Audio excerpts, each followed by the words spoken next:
Assalamualaikum warahmatullahi wabarakatuh. Berjumpa dengan Bu Mardiah dalam mata pelajaran IPA. Hari ini Ibu akan menjelaskan tentang lanjutan materi yang kemarin yang udah kalian catat, yaitu tentang Yaitu tentang kalor ya. Jadi dimana kemarin kalian sudah Ibu jelaskan tentang kalor. Jadi kalor itu adalah salah satu bentuk energi. Lambangnya adalah Ki, satuannya adalah Joule ya. Dimana banyak kalori yang diperlukan oleh suatu zat kemarin adalah tergantung dari berapa hal? Itu dari 3 hal. Masih ingat apa aja? Yang pertama apa? Yaitu massa benda. Yang kedua adalah kalor jenis benda.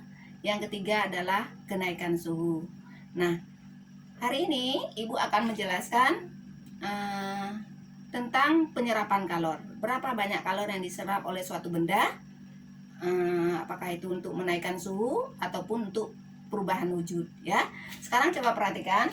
Nah, di sini Ibu sudah menggambarkan sebuah grafik tentang penyerapan kalor ya, dimana dalam sebuah grafik itu pasti ada dua sumbu. Kalau dalam matematika kan ada sumbu X dan sumbu Y. Jadi di sini Ibu ambil, jadi kalau yang datar atau ke kanan adalah sebagai kalor, di sini Ki, satuannya adalah Joule.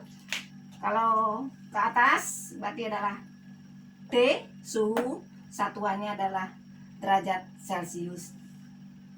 Nah, di sini dimisalkan, misalnya sebuah benda, dimana kita ambil adalah contohnya es. Es itu kan pasti air baru bisa jadi es apabila suhunya di bawah 0, karena mulai dari 0 sampai ke bawah itu berarti dia adalah es. Nah, di sini es pada titik A, berarti suhunya adalah di bawah 0 itu sampai min 40 derajat. Nah, di sini berarti terjadi kenaikan suhu dari A min 40, berarti suhunya naik sampai maaf, mencapai 0. Berarti kan 40 ada min 30, min 20, min 10, 0. Berarti suhunya naik. Jadi kalau suhunya naik berarti ada perubahan suhu dari min 40 menjadi 0. Berarti kalau ada perubahan suhu kemarin kan namanya adalah delta T. Baiklah anak-anak, Ibu lanjutkan. Di sini tadi dari B ke C. B titiknya tadi ada suhunya adalah 0, C juga 0. Berarti di sini tidak terjadi kenaikan suhu. Berarti kalian bisa ingat, kalau grafiknya miring atau naik berarti terjadi kenaikan suhu. Tapi kalau dia datar berarti tidak terjadi kenaikan suhu, karena B suhunya 0, C juga 0. Itu diingat ya kalau yang datar. Nah, jadi di sini berarti tidak terjadi perubahan suhu karena suhunya sama. Berarti kalau tidak terjadi kenaikan suhu, tapi kalornya tetap, karena di sini adalah terjadi perubahan wujud. Berarti dari es berubah menjadi air. Es pada suhu 0, kalau terus dipanaskan atau mendapat kalor, maka dia akan berubah menjadi air. Jadi dari B di sini adalah es sampai C dia perlahan-lahan adalah berubah sampai menjadi air seluruhnya. Berarti di sini suhunya tidak terjadi perubahan. Maka berapa banyak kalor yang dibutuhkan dari B ke C? Maka kalau dari B ke C di sini adalah rumusnya, berarti kita anggap sebagai Q2, berarti massa dikali L. L apa kemarin adalah kalor lebur. Berarti tidak terjadi kenaikan suhu. Berarti Q-nya adalah M kali L. Massa benda kali kalor lebur benda. Karena setiap benda punya kalor leburnya, punya kalor jenisnya, punya kalor lebur, punya kalor uap. Nah, sekarang kita lanjut ke C ke D. Ya.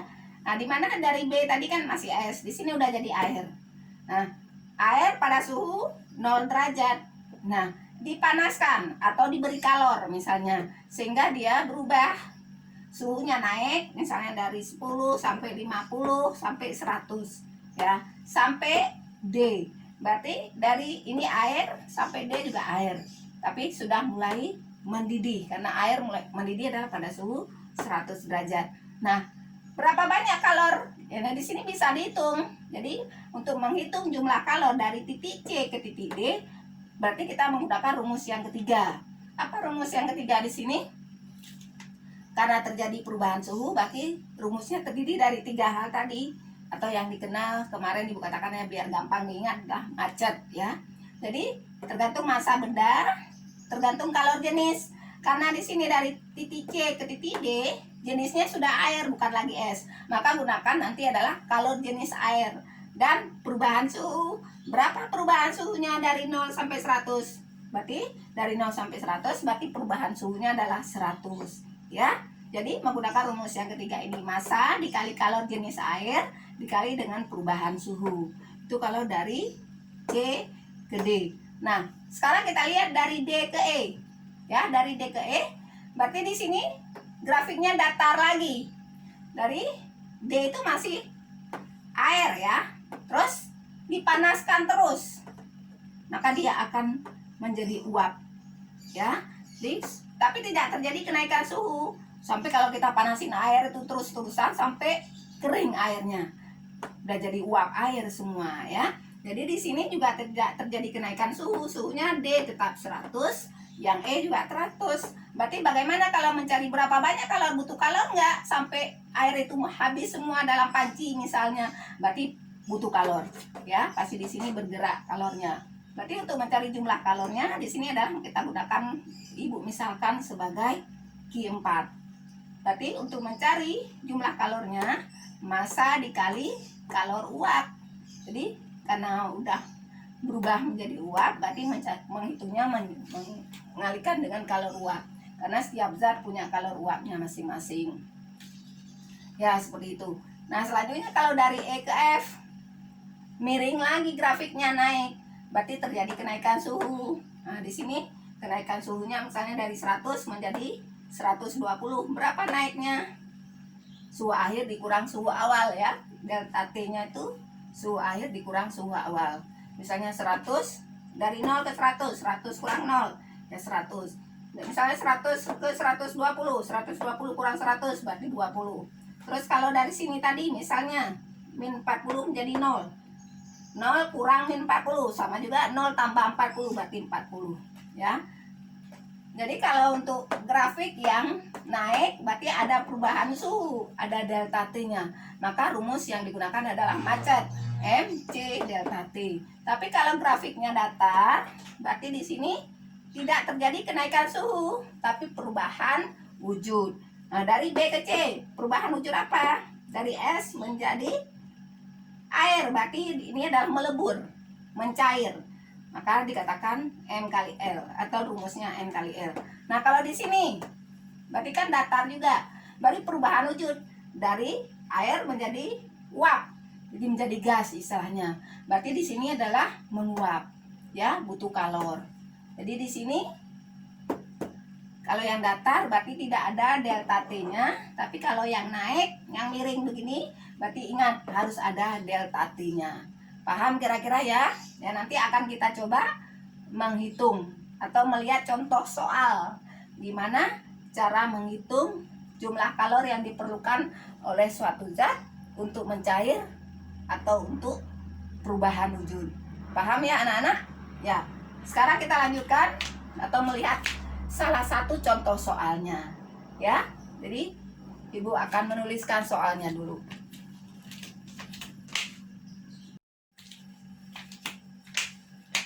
Baiklah anak-anak, akan Ibu lanjutkan cara mengerjakan soal itu untuk menghitung jumlah kalor ya. Jadi di sini tadi kan sudah ada rumusnya semua. Nah, di sini Ibu sudah langsung menuliskan soal. Jadi kalau Ibu yang nulis nanti susah karena Ibu emang ada kelemahan dalam menulis ya, karena tangan Ibu ada sakit. Nah, jadi di sini udah selesai dituliskan soalnya. Jadi di sini soalnya adalah berapa jumlah kalor yang diberikan pada 2 kg es supaya suhunya naik dari min 4 derajat menjadi air dengan suhu 50 derajat Celcius. Jika diketahui dalam soal kalor jenis es diketahui yaitu 2100 Joule per kilogram derajat Celcius dan kalor lebur es adalah 336.000 Joule per kilogram. Dan kalor jenis air, jadi kan zatnya beda, ada es, ada air. Jadi kalor jenisnya juga beda. Kalau kalor jenis es tadi adalah 2100, kalau kalor jenis air adalah 4200 Joule per kilogram derajat Celcius. Dan gambarkan grafiknya. Jadi di sini untuk mengetahui proses perubahan dari es, di sini kan es, ya, diketahuinya dalam es berubah menjadi air. Itu diingat. Berarti kita gambar grafiknya aja dulu. Jadi di sini grafiknya ini adalah suhu, ke sini adalah kalornya ya. Es pada suhu -4. Berarti di sini adalah bendanya adalah es. Pada suhu -4. Jadi -4 berarti di bawah 0. Kalau es sampai pada suhu 0, dia akan terjadi perubahan wujud. Maka grafiknya harus begini kita gambar. Nggak bisa langsung dari -4 menjadi 50, langsung ke atas, nggak bisa. Karena pada suhu 0, es itu berubah menjadi air. Jadi di sini butuh kalor juga. Maka yang harus dicari dari es menjadi, di sini masih es, berapa? Mulai melebur di sini. Berarti cari Q-nya, Q1-nya. Terus dari B ke C, berarti es melebur atau mencair sampai menjadi air semua. Berarti sampai di titik C ini menjadi air. Berarti kita cari Q2-nya. Dari C ke D, grafiknya naik, berarti terjadi kenaikan suhu, yaitu dari 0 ke 50. Nah, itu gambarnya kira-kira seperti ini. Nah, sekarang kita baca soalnya. Apa saja yang diketahui dalam soal ini? Kita baca satu persatu. Berapa jumlah kalor yang diberikan pada 2 kg es? Ini ada nilai 2. Berarti kita tulis. Untuk menyelesaikan soal ini berarti ada yang diketahui dulu dalam soal. Berarti ini diketahui 2 kg es. Kilogram itu satuan dari apa? Massa. Berarti yang diketahui adalah M-nya. M berarti 2 kg. Ya. Suhu, supaya suhunya naik dari -4 menjadi 50. Berarti ada T. T itu suhu. T awal, ya, TA, di sini TA ya. Atau T1 juga bisa, T1 adalah -4 derajat Celcius. Dan di sini juga diketahui sampai 50 ya.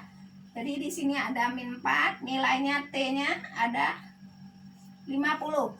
Tapi kita harus paham. Nah, di sini tidak terlihat ada T yang lain. Berarti ada TB di sini ya. Berarti 0. Jadi untuk mencari Q1 ini apa rumusnya tadi? Berarti karena grafiknya miring, berarti rumusnya adalah macet ya. M kali C kali delta T. Nah, dari A ke B, berarti kita cari dulu adalah jumlah kalor dari A ke B. Berarti diterusin dulu yang diketahui. Berarti T-nya 50 tadi. Terus ada C. CS di sini. Kalor jenis es. Nih, kalor jenis es. Berarti C lambangnya berapa? 2100. Berarti diketahui CS adalah 2100 Joule per kilogram derajat Celcius. Selanjutnya diketahui juga apa di sini? Ini kan sudah, berarti ada kalor lebur. Apa lambang kalor lebur kemarin? Berapa besarnya? Kalor lebur adalah L. Ya. Kalor lebur es. Terus berapa? 336.000. Ditulis dulu satuannya juga. Terus baca lagi. Ya. Dan kalor jenis air. Berarti C kalor jenis. Tapi C air. Berarti C air adalah berapa? 4200 Joule per kilogram derajat Celcius. Nah, apa yang menjadi pertanyaan dalam soal ini? Berapa jumlah kalor? Ya, berapa jumlah kalor? Berarti apa yang ditanyakan? Kalor apa lambangnya tadi adalah Q. Berarti yang ditanya adalah Q. Berapa jumlah kalor yang diperlukan dari -4 menjadi 50? Berarti totalnya nanti berapa? Berarti di sini dari grafik ini berarti dari A dulu ke B, ya. Dari S sini naik dulu suhunya sampai 0, berarti di Q1. Berarti dari B ke C berubah es menjadi air, berarti dianggap sebagai Q2. Terus air dinaikkan suhunya dari 0 sampai 50, berarti kita anggap sebagai Q3. Berarti Q ini masing-masing harus dicari dulu, ya. Kan tadi sudah rumusnya di grafik, yang gambar grafik tadi. Berarti kita jawab sekarang. Berarti kita jawab dulu adalah Q1-nya, ya. Q1. Berarti karena grafiknya miring, berarti Q1 itu ada kenaikan suhunya. Berapa kenaikan suhunya dari min 4 ke 0? Berarti dari sini ke sini aja ke B, berarti T2-nya adalah 0, T1-nya adalah min 4. Berarti untuk mencari delta T, berarti T2 kurang T1, ya. Berarti ini T2-nya adalah 0, T1-nya adalah min 4. Berarti 0 kurang min 4, berarti sama juga 0 tambah 4 adalah 4. Berarti delta T1-nya adalah 4, ya. Berarti masukkan rumusnya. Berarti Q1 sama dengan M kali C kali delta T1. Berapa M tadi? M sudah diketahui, yaitu 2 kg, ya. Dikali C, CS. Berapa CS? Jangan salah ngambil, 2100 Joule per kilogram derajat Celcius kali T, perubahan suhu, delta T-nya. Berapa delta T? Adalah 4, dari 0, dari min 4 ke 0, berarti 4. Ya, sekarang dikalikan. Ya, 2 dikali 2100, 4200 dikali 4. Nah, kesatuannya kenapa tinggal Joule? Di sini ada kilogram di atas sama di bawah coret. Yang tinggal, nah ini ada derajat Celcius di atas, di bawah juga ada coret. Maka yang tinggal cuma Joule saja. Maka jawabannya adalah 16.800 Joule. Itu baru Q1. Sekarang kita cari Q2. Q2. Ya, berarti Q2 itu kan mendatar grafiknya. Karena perubahan wujud dari es menjadi air. Berarti nggak ada kenaikan suhu, tetap 0. Berarti apa rumusnya kalau Q2 tadi? Berarti Q2 rumusnya adalah M kali L. Massa dikali kalor lebur es. Nah, dalam soal udah diketahui kalor lebur tadi. Ya, ini dia kalor lebur. Ya, berarti M-nya 2 kg kali 336.000 Joule per kilogram. Karena di sini ada kilogram di atas, berarti ada di bawah coret. Maka yang tinggal adalah Joule. Joule aja. Jadi 2 kali 336.000. Hasilnya adalah 672.000 Joule. Ya, ini yang Q2-nya. Selanjutnya, dari sini ke sini, dari C ke D, berarti terjadi kenaikan suhu. Grafiknya kan naik, bukan datar. Berarti ada kenaikan suhu. Ada delta T-nya, berarti T1 dari C ini berapa? 0. Terus T2-nya adalah 50. Berarti 50 kurang 0. Berarti delta T2, tadi delta T1 misalnya. Sekarang delta T2. Berarti 50 kurang 0 adalah 50. Nah, sekarang kita cari dari sini ke sini, ya. Berarti Q3. Q3 karena grafiknya naik, berarti ada perubahan suhu. Perubahan suhunya tadi adalah 50. Nah, langsung masukin. Q3 sama dengan M kali C. Nah, kenapa C di sini C air? Karena dari C ke D kan ini perubahan udah berubah. Dari S sudah berubah menjadi air. Maka gunakanlah C air, kalor jenis air. Karena berbeda kalor jenis es dengan kalor jenis air. Jadi kalor jenis air adalah 4.200 Joule per kilogram derajat Celcius. Maka yang dimasukkan adalah kalor jenis airnya.